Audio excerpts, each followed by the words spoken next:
Another air fryer recipe na naman ang ating gagawin mga mare at napakasarap talaga itong i-partner sa kape. Kaya kung mahilig ka dito, keep on watching dahil sure ako na magagawa mo rin ito sa bahay. So kung nakaraan nga suman balinghoy ang ginawa ko dito sa mga kamoteng kahoy natin, ngayon naman ay gagawa tayo ng cassava cake. So almost same lang naman, pagkabalat kakadkarin ninyo at dito nga ay gumamit ako ng 4 na piraso na kamoteng kahoy dahil kailangan natin ng 4 cups nitong ating grated na kamoteng kahoy. Halos saktong-sakto lang talaga yung binalatan at grenade ko na kamoting kahoy dahil meron tayong 4 cups dito. Kinuha ko ulit itong ginamit ko nung nakaraan na cloth or kahit anong maninipis na tela mga mare para maayos lang yung pagkakapiga nyo dito sa kamoting kahoy. Kailangan kasing tanggalin yung pinakadagta niya or parang katas niya mga mare bago natin itong lutuin. So kapag okay na, maglalagay tayo dito ng evaporated milk, coconut milk, condensed milk at i-mix-mix lang natin. So para naman sa full ingredients mga mare, don't worry dahil ilalagay natin yan sa comment section. Nag-add na din pala ako dito ng 2 eggs, tapos melted butter or margarine at white sugar. So ayun lang naman yung mga ingredients, lahat ay mabibili natin sa palengke, lalong-lalo na yung kamoting kahoy dahil maraming nagtitinda niyan. Para naman sa pan, lagi ko naman itong ginagamit, yung loaf pan na nabili ko, 6x10 ata ang size nito mga mare dahil ito lang talaga yung swak doon sa aking air fryer. Kada isang pan naglagay ako ng 1 cup pero dinagdagan ko rin dahil medyo kaunti lang. Kung wala kayong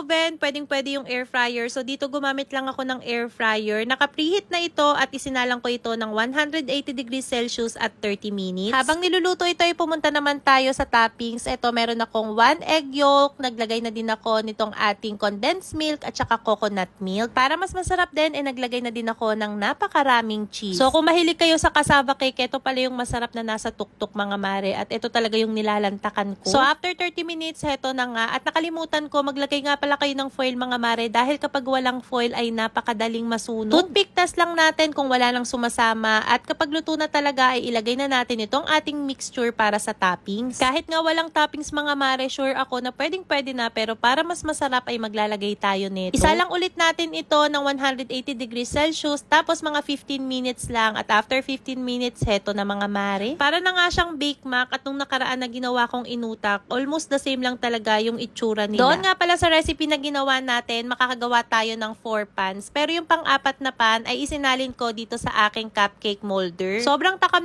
na nga ako nito mga mare kaya hindi ko na napigilan habang mainit pa ay i-taste test na natin itong ating homemade cassava cake. Napakabango nga nito mga mare at masarap talaga itong kainin habang mainit pa. Sobrang paborito ko nga din itong kainin at talagang masarap i-partner sa kape. Kaya tara, tikman na natin ang ating homemade cassava cake. Para sa akin, yung ginawa kong homemade cassava cake ay saktong-sakto lang. Hindi siya sobrang tamis at hindi naman din ganun nakakaumay. Ayan, at kitang-kita nyo ang ating cassava cake mga mare. Napaka-solid tapos partneran mo pa ng mainit na kape. Masarap din naman yung cassava cake kapag kinaumagahan na, yung tipong nilagay mo sa rep at medyo malamig-lamig. In fairness naman, nagustuhan ito ng ibang napagbigyan ko. Kaya naman mga mare, gawin nyo na din ito sa bahay. Madali lang gawin at air fryer lang din naman ang gagamitin. O siya, yun lang muna for today's video. Tara kain tayo. Bye!